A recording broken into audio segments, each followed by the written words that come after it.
2년 동안 여러분 얼마나 참 힘들고 고생하셨습니까? 잘 인내하셨고요. 잘 기다리셨고 이렇게 잘 살아오셨습니다. 이제 우리가 위드 코로나 시대를 맞이하여 우리 하나님 앞에 예배하는데 앞으로도 우리가 그 하나님 예배하는 그 기쁨과 은혜와 감격을 누리는 우리 모든 신구한계 성도님들 다 되시기를 주님의 이름으로 축원합니다. 궁금이란 아이가 있었어요. 모든 것이 다 궁금한 아이가 있었습니다. 어제는 아버지에게 물어봅니다. 아빠, 저 큰 비행기가 어떻게 뜨는 거예요? 그랬더니 아버지가 설명을 합니다. 양력이 어떻고 공기저항이 어떻고 막 설명을 하는 거예요. 오늘은 이 궁금이가 또 물어봅니다. 아빠, 자동차 바퀴는 어떻게 돌아가는 거예요? 연소가 어떻고 클러치가 어떻고 악셀레이터가 어떻고 막 주저리 설명을 합니다. 이 아이가 도무지 알아들을 수가 없는 거예요.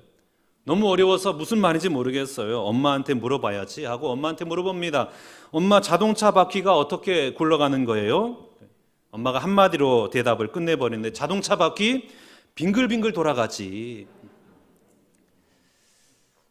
여러분, 우리가 이 땅을 살아가면서 참 힘들고 어려운 일을 만날 때가 있어요. 아무리 생각해도 해답이 보이지 않고 다 실타래처럼 얽혀있는 일들을 만날 때가 있습니다. 그러면 그때 고민하는 것이죠. 어떻게 하면 해결할까? 어떻게 하면 잘해볼 수 있을까? 어떻게 하면 좋아질까? 이런저런 고민을 막 따지다가 보면은 머리만 아픈 거예요. 그리고 아무것도 할 수가 없는 것입니다. 그럴 때에 너무나 머리가 아프고 너무나 고민되고 너무나 힘든 그 일이 내게 닥쳤을 때에 우리에겐 때로는 단순화할 필요가 있어요. 하나님 앞에 맡기는 겁니다. 하나님, 나는 못하니 하나님이 책임져 주옵소서, 하나님 역사하여 주옵소서, 하나님 해결하여 주옵소서, 단순하게 맡겨드리는 거예요. 우리 신앙이라는 것은 그건 단순함이 때로는 필요합니다. 그러므로 여러분, 우리가 이 어려운 시기를 보내고 있는 이때에 여러 가지 걱정과 고민과 염려거리가 있다 할지라도 주님 앞에 그냥 단순하게 맡겨버리시기 바랍니다. 그러면 하나님의 그 풀려주신 은혜가 우리 가운데 임하여 주실 줄로 믿습니다. 우리 추수감사주일 이 아침에 우리 하나님의 그 풀어주시는 놀라운 은혜가 여러분의 삶의 현장마다 임하시기를 주님의 이름으로 축원합니다. 행복의 비결 알려드릴까요? 여러분, 이 땅을 살아가면서 행복하게 살아갈 수 있는 비결이 있습니다. 그게 뭐냐? 오늘 본문 말씀이에요. 항상 기뻐하라, 쉬지 말고 기도하라, 범사에 감사하라. 행복의 비결은 다른 데 있는 것이 아니에요. 단순해요. 항상 기뻐하고 매일 기도하고 범사에 모든 문제, 모든 일마다 감사하는 것입니다. 이 세 가지만 명확하면 우리가 행복한 삶을 살아갈 수 있어요. 아니, 목사님 어떻게 항상 기뻐하고 어떻게 항상 감사할 수 있습니까?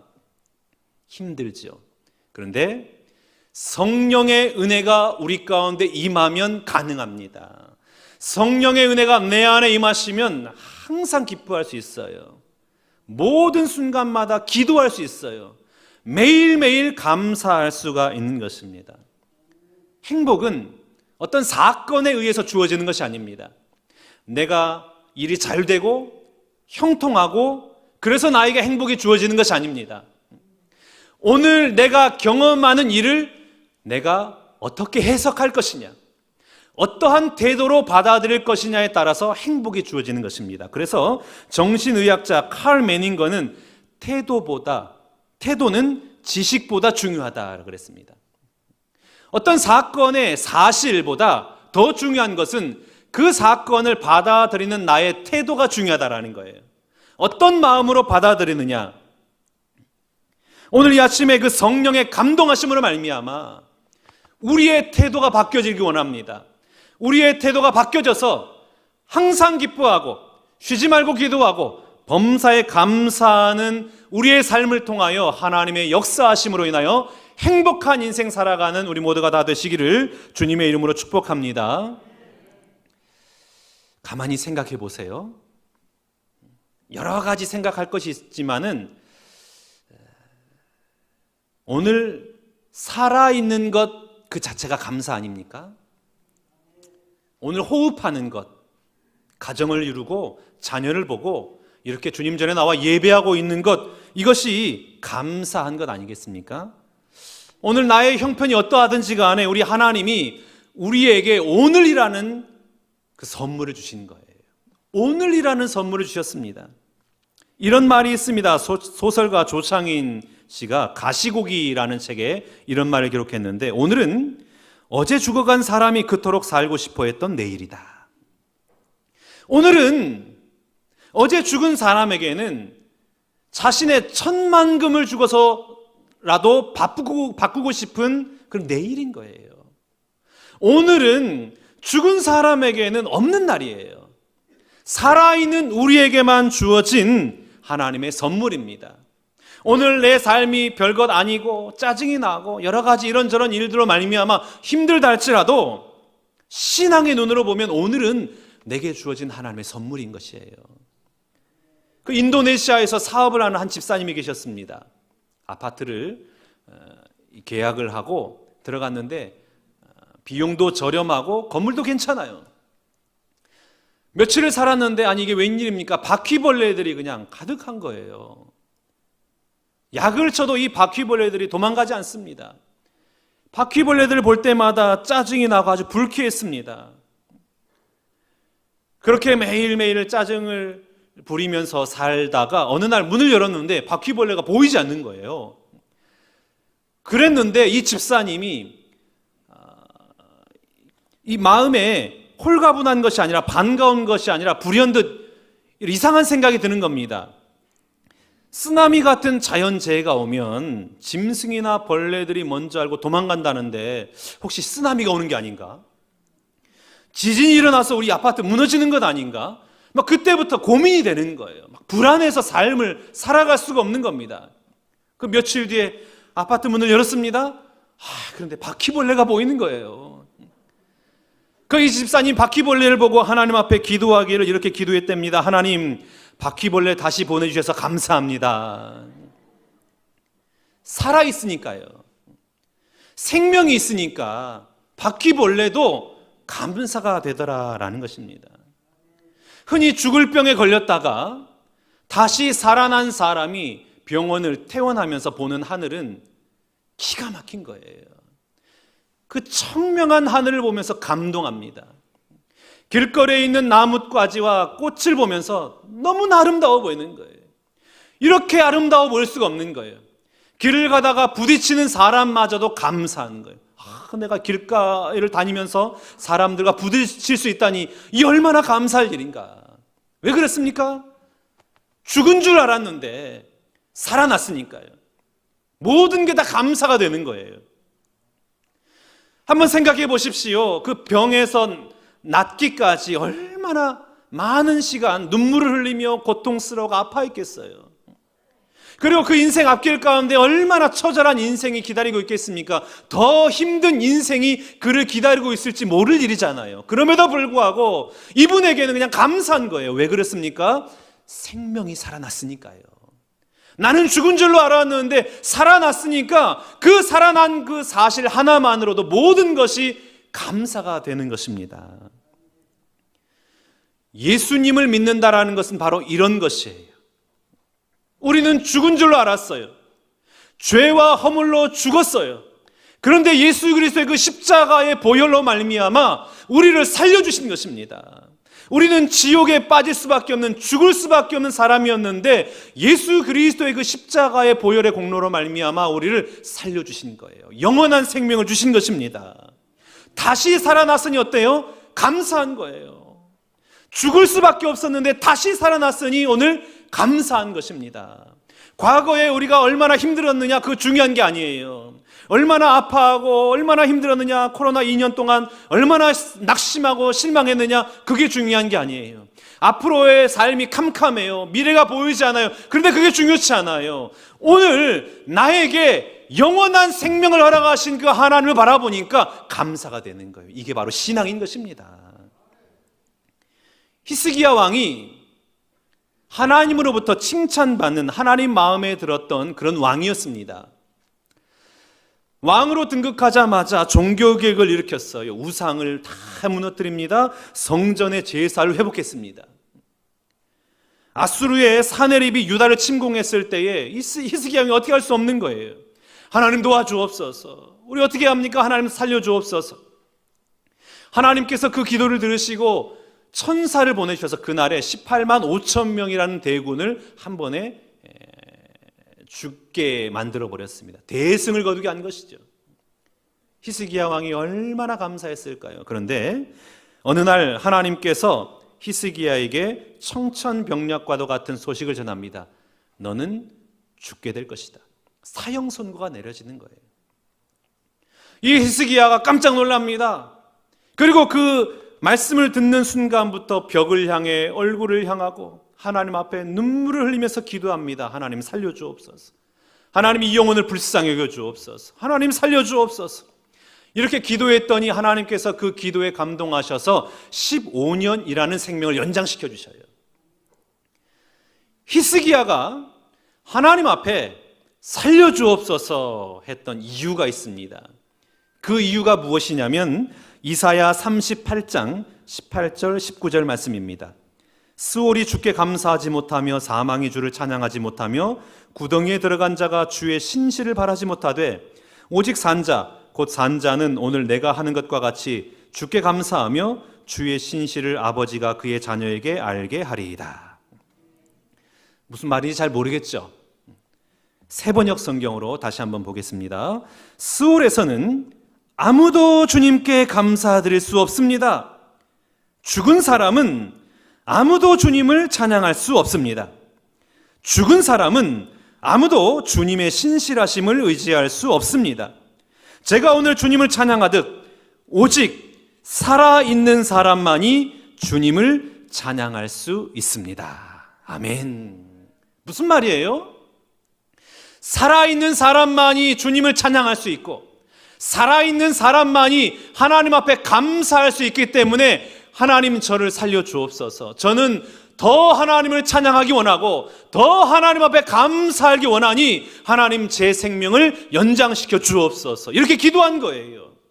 이 기도가 하나님 마음에 합한 것입니다. 그래서 하나님이 그렇구나, 너의 마음이 그렇구나. 그리고 히스기야의 생명을 15년간 연장시켜 주신 것입니다. 오늘 우리가 추수감사주일에 감사하는 이유가 있어요. 그게 뭐냐? 한 해 동안 많은 수확을 거뒀기 때문에 풍성한 열매를 결실을 맺었기 때문에 하나님 앞에 감사하는 것, 그거 아닙니다. 그렇다면 이 코로나로 인해서 우리가 많이 힘들었잖아요. 얻은 게 없어요. 빈손이에요. 오히려 손해를 보고 있어요. 힘들어요. 그러면 감사하지 않아도 되는 것입니까? 추수감사주일은 그런 의미가 아니에요. 내가 많이 누렸기 때문에 하나님 앞에 감사하는 것이 아닙니다.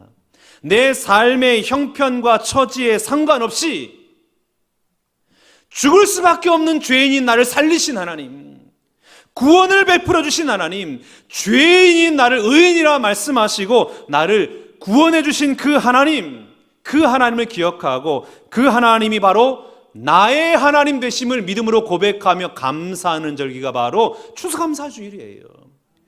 그러니까 감사가 넘쳐나는 거예요. 풍요로움이 우리 가운데 임하는 것입니다. 어떤 그리스도인이 혀에 암이 들었어요. 혀를 잘라야 됩니다.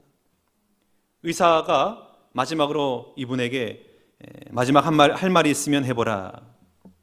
혀가 절단되니까 여러분 얼마나 절망이 되겠어요. 이 그리스도인이 곰곰이 생각하다가 이렇게 입을 열어 말합니다. 나의 주님이시여, 내가 주님을 더 사랑합니다. 혀가 잘리는 순간에도 내가 주님을 더 사랑합니다. 이 소식이 패더스톤이라는 이 작사가에 들려집니다.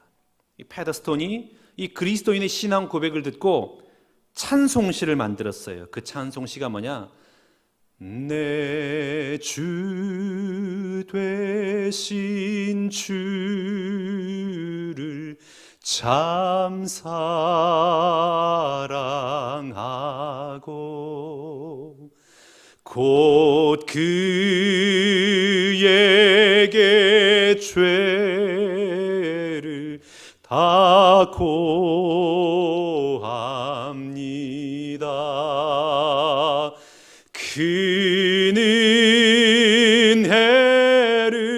주신 내 예수시니 이전보다 더욱 사랑합니다.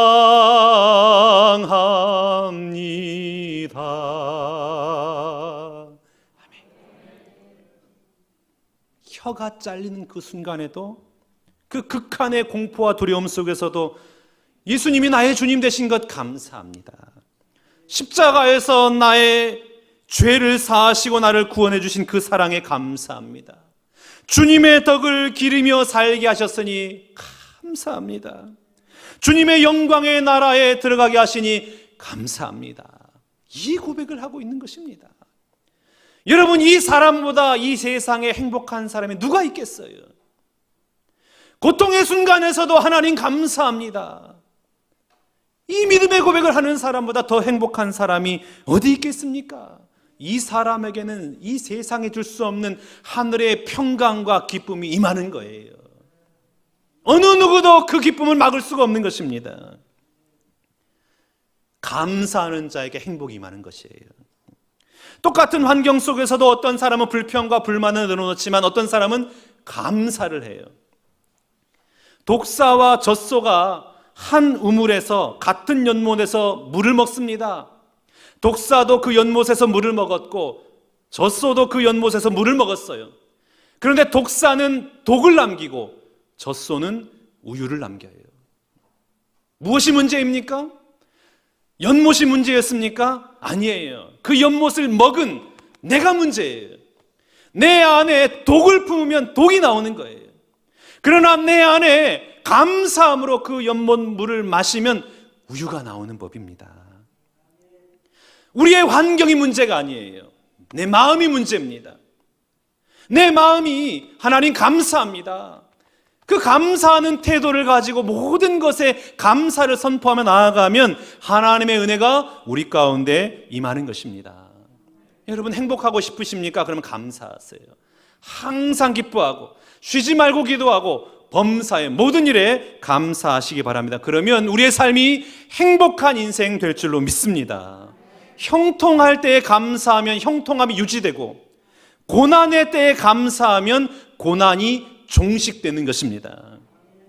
이 원리를 기억하시고 항상 기뻐하고 매일 기도하고 범사에 감사하는 우리 모든 신과한계 성도님들 되시기를 주님의 이름으로 축복합니다.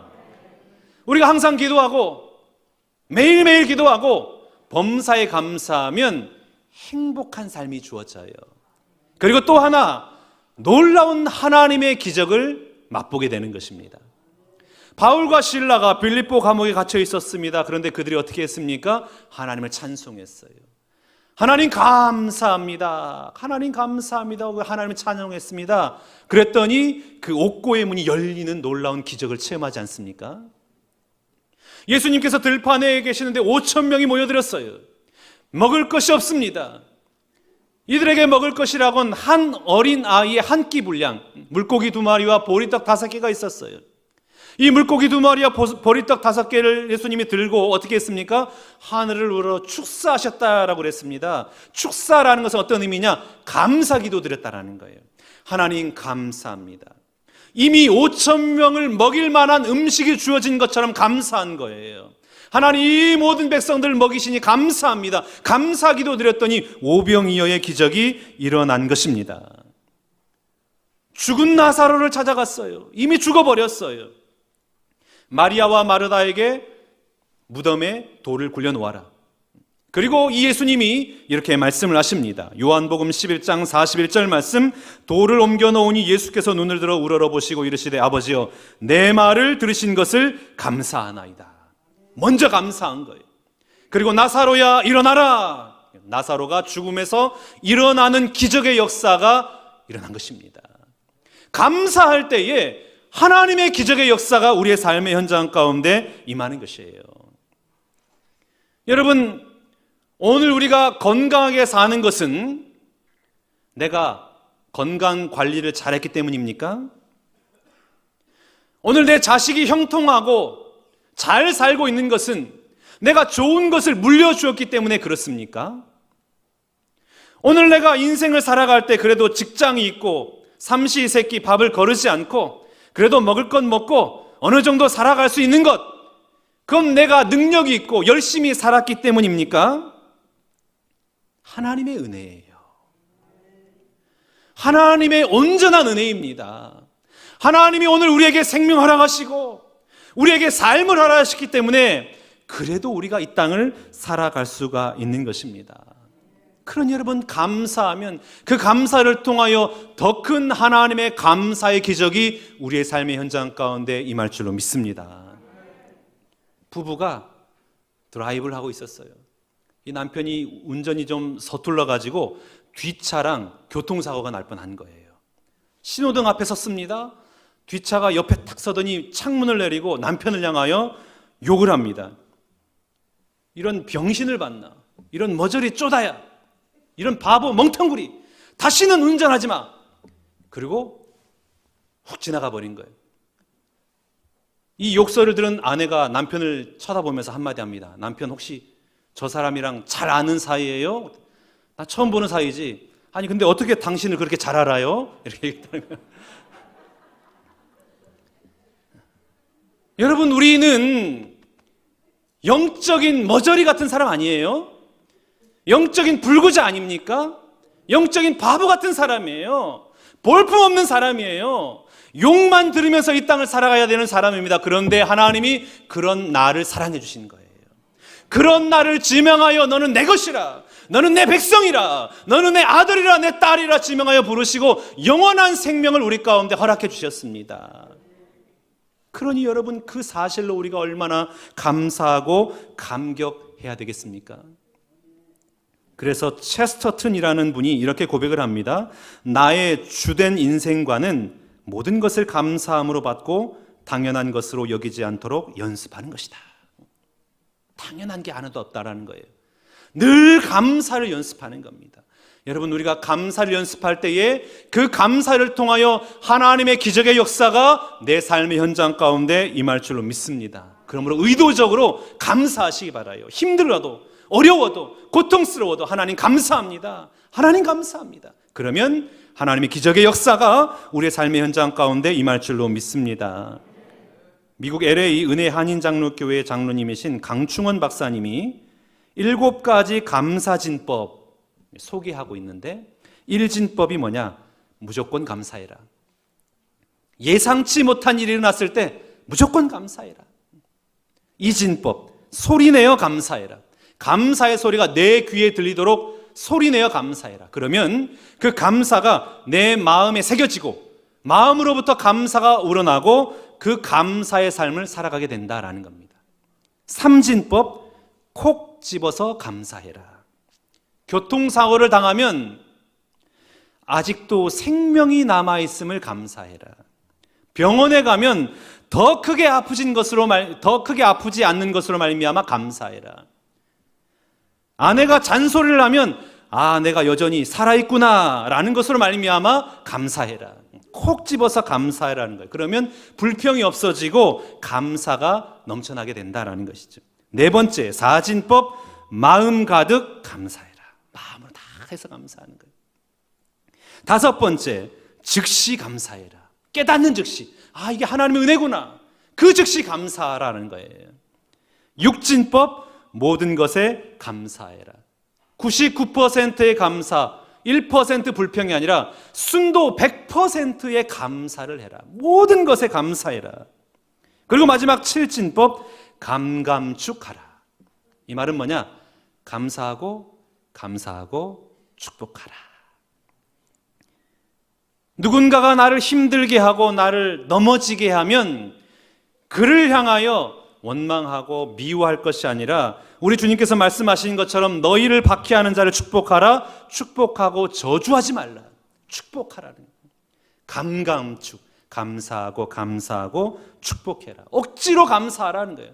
억지로라도 축복해라라는 거예요. 그러면 하나님의 은혜와 복이 우리의 삶의 현장 가운데 임하여 주신다라는 것입니다. 살아있는 자만 감사할 수 있어요. 살아있는 자가 오늘 하나님을 찬양하고 오늘 하나님을 예배할 수 있는 것입니다. 여러분, 이 땅을 살아가는 동안에 감사함으로 말미암아 여러분의 삶이 행복해질 수 있기를 축복합니다. 그리고 감사로 말미암아 하늘의 기적을 누리며 살아가는 우리 모든 신구한교회 성도님들 되시기를 축복합니다. 감사라는 것은 히브리어로 야다, 토테라 그래요. 이 야다와 토테라는 단어의 의미는 마음의 샘줄기라는 의미가 있습니다. 그러니까 감사하면 하나님께서 우리 마음에 은혜의 물줄기를 흘려보내신다라는 거예요. 은혜의 물줄기가 우리의 마음 가운데 임하는 것입니다. 사랑하는 신구한교회 성도 여러분, 추수감사주일을 맞이하여 이 아침에 범사에 감사하는 여러분 되시기 바랍니다. 그리하여 하나님의 은혜의 물줄기가 여러분의 모든 삶의 현장마다 강물같이 흘러서 그 은혜 때문에 기뻐하며 감사하며 감격하는 이 땅의 삶을 살아가는 믿음의 백성들 다 되시기를 주님의 이름으로 축원합니다.